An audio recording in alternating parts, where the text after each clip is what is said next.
الحمد لله رب العالمين والصلاة والسلام على سيد الأنبياء والمرسلين محمد وآله وأصحابه أجمعين. أما بعد فأعوذ بالله من الشيطان الرجيم. بسم الله الرحمن الرحيم. إن عدة الشهور عند الله 12 شهرا في كتاب الله يوم خلق السماوات والأرض منها 4 حرم. صدق الله العظيم. معزز طلباء کرام، مہمانان اعزام اور میرے نوجوان دوستوں اور بھائیوں، اللہ رب العزت نے ہمیں اس دنیا کے اندر بھیجا ہے اور ہمیں شب و روز کی نعمت سے نوازا ہے.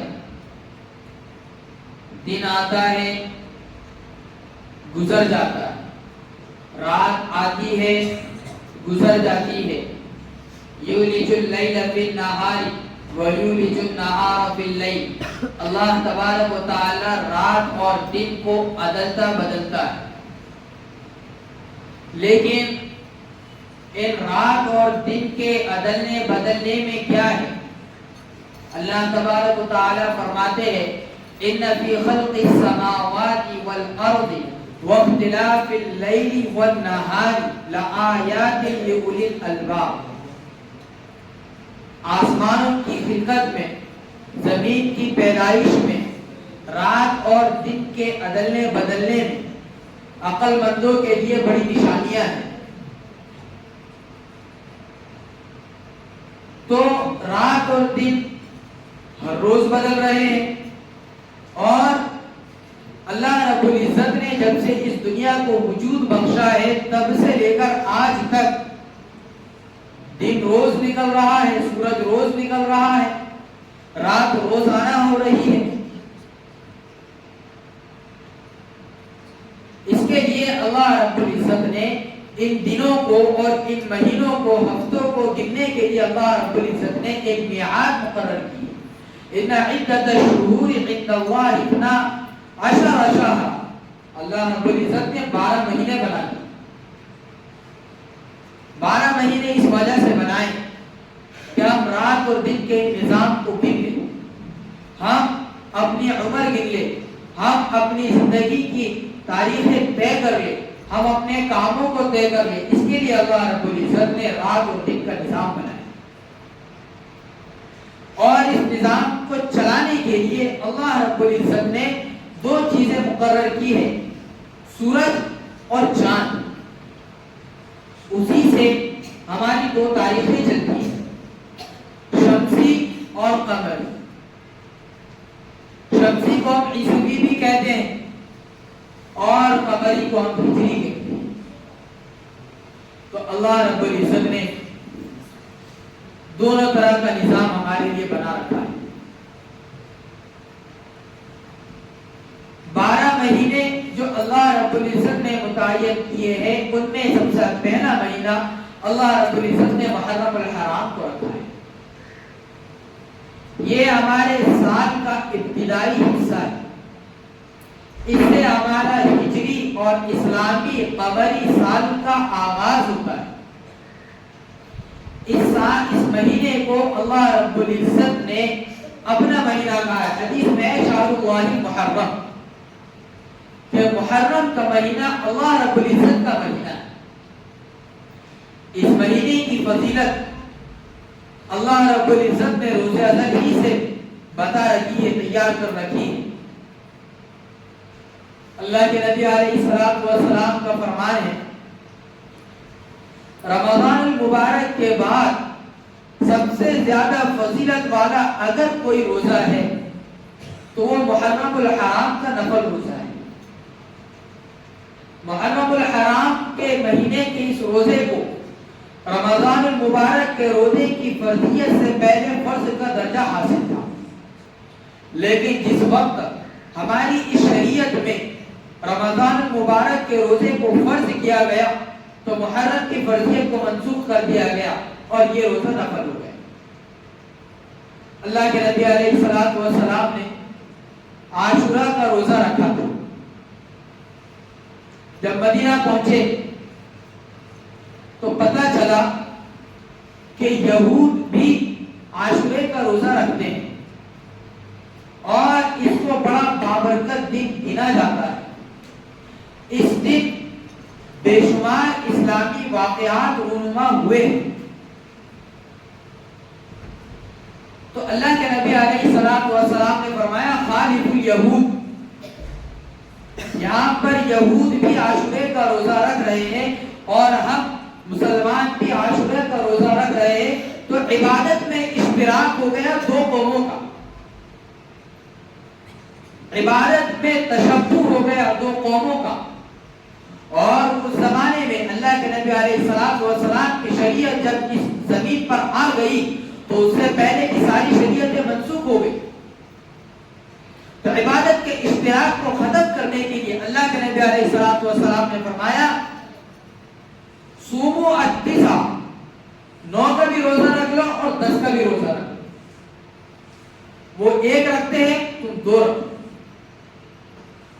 اور اگر 9 کا روزہ نہیں رکھ پائے تو 10 اور 11 کا۔ اللہ کے نبی علیہ الصلوۃ والسلام نے اس بات کی تاکید کی اور اس بات کا حکم فرمایا۔ اللہ کے نبی علیہ الصلوۃ والسلام نے بھی عاشورہ کا روزہ رکھے تھے، لیکن جب یہ بات پتہ چلی تو اللہ کے نبی علیہ الصلوۃ والسلام نے فرمایا کہ انشاءاللہ آئندہ سال 9 اور 10 دونوں روزے رکھیں، لیکن آئندہ سال کے محرم الحرام کے آنے سے پہلے ہی اللہ کے نبی علیہ الصلوۃ والسلام اس دنیا سے جا چکے ہیں، آپ رحلت فرما چکے ہیں۔ حضرت شاہ صاحب انور شاہ بخاری رحمۃ اللہ علیہ فرماتے، انور شاہ کشمیری رحمۃ اللہ علیہ فرماتے ہیں کہ یا تو 9 اور 10 ان 2 تاریخ کا روزہ رکھو، یہ سب سے افضل ہے، یا 10 اور 11 کا، یہ فضیلت میں سے کم کرتی، یا صرف 10 کا روزہ رکھو، یہ مکروہ تنزیہی ہے۔ اور مکروہ تنزیہی کہنے کی یہاں پر وجہ یہ ہے چونکہ اللہ کے نبی علیہ الصلوۃ والسلام نے یہود کی مخالفت کا حکم دیا ہے، اور یہود کی مخالفت جب ہوگی جب ہم 2 رکھیں، ایک تو وہ رکھتے ہی اور ایک ہم نے بھی رکھ لی تو مخالفت نہیں۔ مخالفت نہ کرنے کی وجہ سے مکروہ تنزیہی ہے، ہاں لیکن ایک روزہ اگر کسی نے رکھا عاشورے کا تو یہ گناہ نہیں، گناہ کیوں نہیں ہے؟ اس لیے کہ اللہ کے نبی علیہ الصلوۃ والسلام نے بھی عاشورے کا روزہ رکھا تھا، بعد میں جب مدینہ پہنچے تھے اس وقت پتہ چلا تھا کہ یہودی بھی 10 کا روزہ رکھتے ہیں، تو آپ علیہ الصلوۃ والسلام نے فرمایا کہ آئندہ سال انشاءاللہ 9 اور 10 دونوں روزے رکھیں۔ آپ کو موقع نہیں ملا 9 اور 10 دونوں روزہ رکھنے کا، تو اس لیے حرام نہیں، باعث گناہ نہیں ہے، باعث خیر ہے، باعث اجر و ثواب ہے 10 کا روزہ۔ اب یہاں پر ایک نقطے کی بات ہم یہ کہیں کہ اللہ کے نبی علیہ الصلوۃ والسلام نے عبادت میں مشابہت کو منع فرمایا ہے،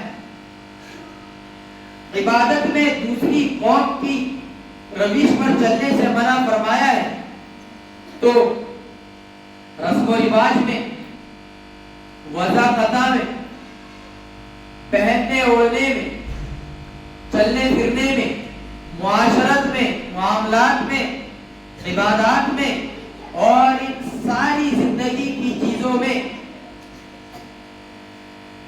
دوسری قوموں سے مشابہت کا کیا درجہ ہو سکتا ہے؟ یہ چیز سوچنے کی۔ یہ محرم الحرام کا جو مہینہ ہے، اس مہینے کے اندر کافی سارے لوگ بہت سی ایسی چیزوں کے اندر ملوث ہو جاتے ہیں اور بہت سی ایسی خرافات کو انجام دیتے ہیں جو چیزیں شریعت اور اسلام سے دور دور تک کا واسطہ نہیں رکھتی. محرم ہے اور ماتم ہے، محرم ہے اور تعزیہ داری ہے، محرم ہے اور سواری بٹھانا ہے، محرم ہے اور لنگر اندازی کرنا ہے، محرم ہے اور شربت کی سبیلیں لگانا ہے، محرم ہے اور کھچڑا پکانا ہے، محرم ہے اور حلوے پکانا ہے، محرم ہے مٹھائیاں تقسیم کرنا ہے. یہ سارا کا سارا کار، یہ سارا کا سارا طریقہ اہل تشیع کا ہے، خوارج کا ہے، روافض کا ہے. مسلمانوں کا یہ طریقہ نہیں. اس لیے کہ اس مہینے کے اندر حضرت امام حسین رضی اللہ تعالی عنہ کی شہادت ہوئی. اس کے علاوہ بے شمار صحابہ کرام ہیں جنہوں نے اس مہینے کے اندر شہادتیں نوش کی ہیں.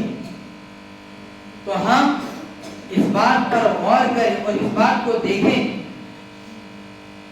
کہ اللہ کے نبی علیہ السلام کے اس وقت کے بعد صحابہ کرام کے زمانے میں جب محرم کا مہینہ آیا اور بہت سے صحابہ کرام کی شہادتیں ہوئی، حضرت حسین رضی اللہ تعالی عنہ کی شہادت ہوئی، تو کیا اس وقت سوگ کے طور پر ماتم کیا گیا تھا؟ کیا اس وقت سوگ کے طور پر ڈھول بجایا گیا تھا؟ کیا اس وقت سوگ کے طور پر سینے اور گریبان کو چاکا گیا تھا، چیرا گیا تھا، کیا گیا تھا یا نہیں کیا؟ اگر ہم اس تاریخ کو دیکھتے ہیں تو ہمیں پتہ چلتا ہے کہ اس وقت خوارج نے حضرت حسین رضی اللہ تعالیٰ عنہ کی شہادت کے موقع پر مختلف اناج کو، گیہوں وغیرہ کی یہ ساری چیزیں ملا کر کھچڑا بنایا خوشی کے موقع پر، اس لیے کہ انہیں حضرت حسین رضی اللہ تعالیٰ عنہ کی شہادت پر خوشی ہوئی. ان لوگوں نے مٹھائیاں تقسیم کی، ان لوگوں نے دعوتیں اڑائی. اب ہم اپنا راستہ، اپنا طریقہ حضرت حسین رضی اللہ تعالیٰ عنہ اور ان کے ماننے والوں کے ساتھ جوڑتے ہیں، یا ہم یزیدیوں، خوارج، روافض اور شیعہ ان لوگوں کے ساتھ اپنا راستہ اور اپنا طریقہ جوڑتے ہیں؟ یہ ہمیں دیکھنے کی ضرورت ہے، یہ ہمیں سوچنے کی ضرورت ہے. اس لیے کہ اگر ہم نے اہل بیت کے علاوہ دیگر قوموں کا طریقہ اختیار کیا اور دیگر لوگوں کی روش پر چلے تو کل قیامت میں اللہ رب العزت کا حضور جب پیشی ہوگی تو اس وقت ہم اللہ کے نبی علیہ السلام کو چہرہ دکھانے کے لائق نہیں بچے. اس وقت ہم اللہ رب العزت کے دربار میں کسی بھی بات کا جواب دینے کے قابل نہیں رہ پائے. کیوں؟ اس لیے کہ ہم نے جس طریقے کو اختیار کیا ہے وہ طریقہ ہے جو ہمیں اللہ کے نبی علیہ السلام کے راستے سے ہٹا کر غیر کے طریقے پر لے جا رہا ہے. اور وہ راستہ وہ ہے جو ہمیں جہنم کی طرف راہیں ہموار کر رہا ہے اور جنت کی طرف کی راہیں ہمارے لیے کٹھن کر رہا ہے، ختم کر رہا ہے، دشوار کر رہا ہے. اللہ کے نبی علیہ السلام نے ہمیں عبادات کے بھی طریقے بتائے ہیں، خوشی کے موقع بھی بتائے ہیں اور غمی کے موقع بھی بتائے ہیں.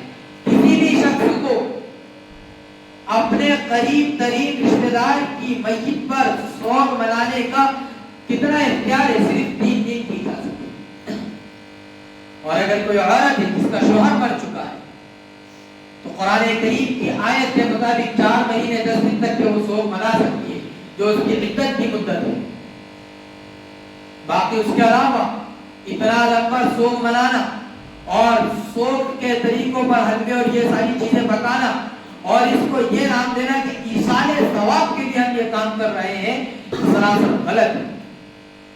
معصیت کو ثواب کا نام دے کر، معصیت کو اطاعت کا نام دے کر اور اس پر عمل کرنا اور اس کو گناہ نہ سمجھنا، یہ بہت بڑی بدبختی کی علامت ہے.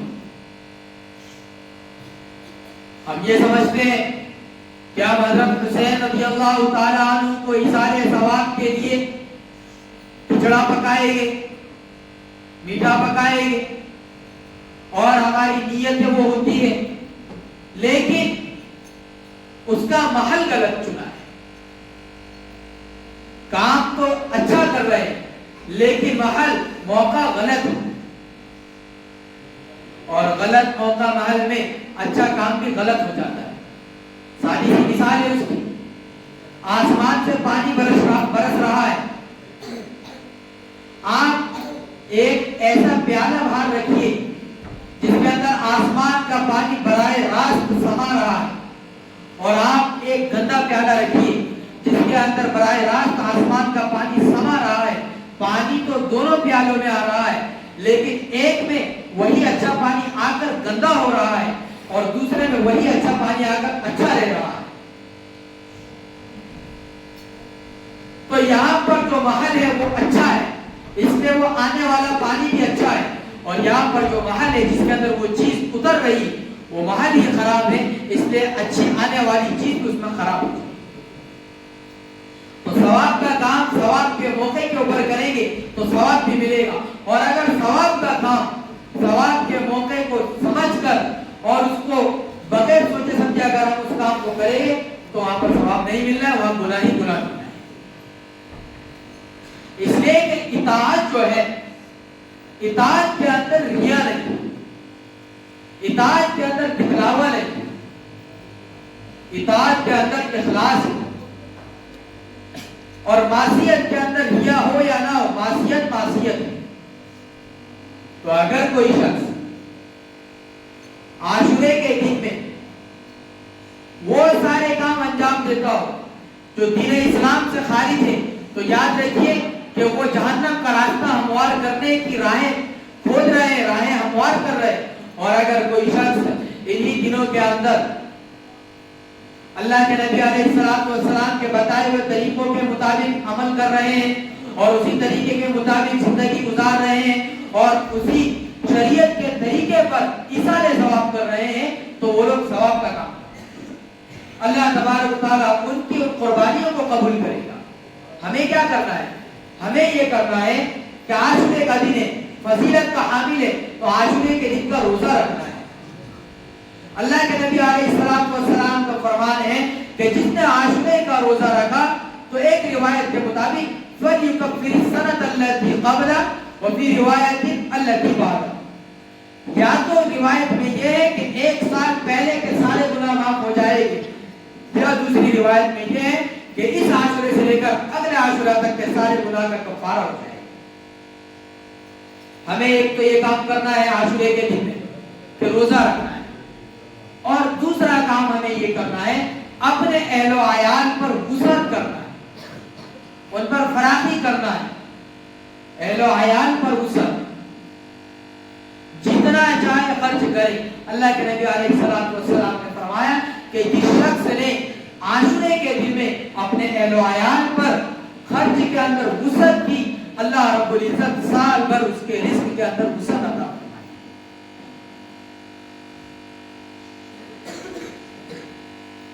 تو ایسی فضیلتوں کی جو چیزیں ہیں ثواب کی بھی ہیں اور ہمارے فائدے کی. آج ہم سارے کے سارے روزی کے معاملے میں پریشان ہیں، تو ہم دیکھیں حدیث کے اندر روزی بڑھانے کا ذریعہ کیا بتایا. تو اگر ابھی موقع کے حساب سے اللہ کے نبی علیہ السلام کا فرمان موجود ہے اور عاشورے کا دن بھی آنے والا ہے، آئندہ کل عاشورے کا دن ہے، عاشورے کے دن میں خرچ کی فضیلت ہے، تو اپنے اہل و عیال پر خوب خرچ کریں، خوب خرچ کریں، اپنی بیوی پر، اپنے بچوں پر. اسی طریقے پر شیخ زکریا رحمۃ اللہ علیہ کا واقعہ لکھا ہے کہ آپ عاشورے کے دن اپنے پاس پڑھنے والے ہر بچے کو 10-10 روپے دیتے تھے اس زمانے میں. ایسے ہی اساتذہ کا بھی کام ہے کہ اپنے پاس پڑھنے والے بچوں پر وسعت کریں عاشورے کے دن. ایسے ہی تمام لوگوں کے ساتھ یہ چیز کی میں درخواست کرنا چاہوں گا کہ عاشورے کے دن کی خرافاتوں سے بچیں اور ثواب کے کام. اور ایک اور بات ایک چیز جو ہمارے سارے معاشرے کے اندر بڑی ہی تیزی کے ساتھ پھیلی ہوئی ہے کہ جب محرم کا نام لیا جاتا ہے، محرم الحرام یہ مہینے کا نام، تو اس مہینے کے نام سے ہمارے دماغوں میں صرف ایک ہی خاکہ بنا ہوا تیار ہے. کیا خاکہ ہے؟ شہادت حسین، ایک خاکہ کی. اور ایک دوسرا سب سے بڑا خاکہ ہمارے ذہنوں میں جو گردش کرتا ہے وہ ہے ماتم، سوگ. پورے معاشرے اور معاملات کے اندر یہ چیز بہت زیادہ پھیل چکی ہے کہ محرم کی تاریخوں کے اندر نہ شادی بیاہ کیا جائے، نہ کوئی اچھی چیز خریدی جائے، نہ کسی بھی طریقے سے خوشی منائی جائے. محرم کی تاریخ، محرم کے اندر اگر کسی کی شادی کی تاریخ آ جاتی ہے تو لوگ منع کر دیتے ہیں، جبکہ اللہ کے نبی علیہ السلام کا نکاح ام المؤمنین حضرت صفیہ رضی اللہ عنہا سے محرم کے مہینے میں ہی ہوا تھا. اسی طریقے پر حضرت علی رضی اللہ تعالی عنہ کا نکاح حضرت سیدہ فاطمہ الزہرا رضی اللہ عنہا سے محرم کے مہینے میں ہی ہوا. اگر ان دنوں میں محرم کے اس مہینے میں نکاح کرنا نحوست ہوتی تو اللہ کے نبی علیہ السلام اس مہینے میں کبھی نکاح نہ کرتے. اور آپ اپنی رخت جگر پورے نظر سیدہ فاطمہ الزہرا رضی اللہ عنہا کا نکاح بھی نہیں کر پاتے. اور یہ بڑے ہی مبارک نکاح تھے جو زمانے میں ہوئے. روئے زمین پر اللہ کے نبی علیہ السلام نے جو کام کر لیا ہے اس کام کے اندر کبھی کوئی خرابی نہیں آ سکتی، اس کام کے اندر کوئی ہیچ پیچ نہیں ہو سکتا، اس کام کے اندر کوئی رائے کے دانے کے برابر کمی بیشی نہیں ہو سکتی. اور پھر آپ نے تو کیا اور آپ نے کروایا بھی. اسی طریقے پر محرم الحرام کی فضیلت اپنی جگہ ہے اور شہادت حسین اپنی جگہ ہے. یہ دو الگ الگ چیزیں ہیں. اس کے کہ حضرت حسین رضی اللہ تعالی عنہ تو صحابی رسول ہے، اور اللہ کے نبی علیہ السلام پر جب قرآن کریم نازل ہوا اس قرآن کریم کے اندر اللہ رب العزت نے 12 مہینوں کا بتا دیا. ان عدۃ الشہور عند اللہ 12 شہرا فی کتاب اللہ یوم خلق السماوات والارض منها 4 حروف، اور 4 حروف سے 4 مہینے مراد کیے گئے. ذوالقعدہ، ذوالحجہ، محرم اور 14 مہینہ رجب. ان مہینوں کو زمانے جاہلیت یعنی اللہ کے نبی علیہ السلام کی بعثت سے پہلے زمانے جاہلیت جن لوگوں کے برسوں سے جھگڑے ہوتے آئے، خاندان آپس میں لڑ رہی ہو، وہ لوگ بھی جب محرم الحرام کا مہینہ آتا یا اشہر حرم آتا تو وہ لوگ بھی اپنے جھگڑوں کو اور اپنی خرافاتوں کو ختم کر دیتے. تو زمانے جاہلیت کے اندر بھی ان مہینوں کی فضیلت مانی جاتی ہے، ان مہینوں کا احترام کیا جاتا تھا، ان کو عظیمت کی نظر سے دیکھا جاتا تھا. اور اسی مہینے کے اندر آگے چل کر حضرت حسین رضی اللہ تعالیٰ عنہ کی شہادت ہو گئی. تو یہ بڑا ہی مبارک موقع اور بڑا ہی مبارک مہینہ ہے. اور شہادت کیا ہے؟ یہ ایک نئی زندگی ہے. وَلَا تَقُولُوا فِي سَبِيلِ اللَّهِ أَمْوَاتًا بَلْ أَحْيَاءٌ عِنْدَ رَبِّهِمْ يُرْزَقُونَ کہ جو لوگ اللہ رب العزت کی راہ میں قتل ہوئے ہیں، شہید ہوئے ہیں، ان کو تم مردار مت کہو، وہ سارے کے سارے زندہ ہیں. ہمارے سینوں میں ان کے لیے محبت ہے، عقیدت ہے، اور ہم سارے اہل بیت کا احترام اور اکرام کرتے ہیں اور ہم انہیں دل سے مانتے ہیں. وَلَا تَقُولُوا فِي سَبِيلِ اللَّهِ أَمْوَاتًا بَلْ أَحْيَاءٌ عِنْدَ رَبِّهِمْ بلکہ وہ سارے کے سارے جتنے شہید ہوئے سب اللہ رب العزت کے سامنے زندہ ہے، اللہ رب العزت کے پاس سب زندہ ہے. یرزقون اللہ رب العزت کے پاس انہیں روزی دی جاتی ہے، انہیں رزق دیا جاتا ہے. تو ہم ہمارے ان شہداء کا ماتم نہیں کریں گے بلکہ ہم اپنے ان شہداء کے لیے ایصال ثواب کریں. ہم قرآن کریم پڑھ کر انہیں بخشیں گے، ہم اس کے علاوہ سارے نیک کام جو ہے اور جو کچھ ہم نفل عبادتیں کریں گے انشاءاللہ اس کا ثواب ان حضرات کو پہنچائیں گے.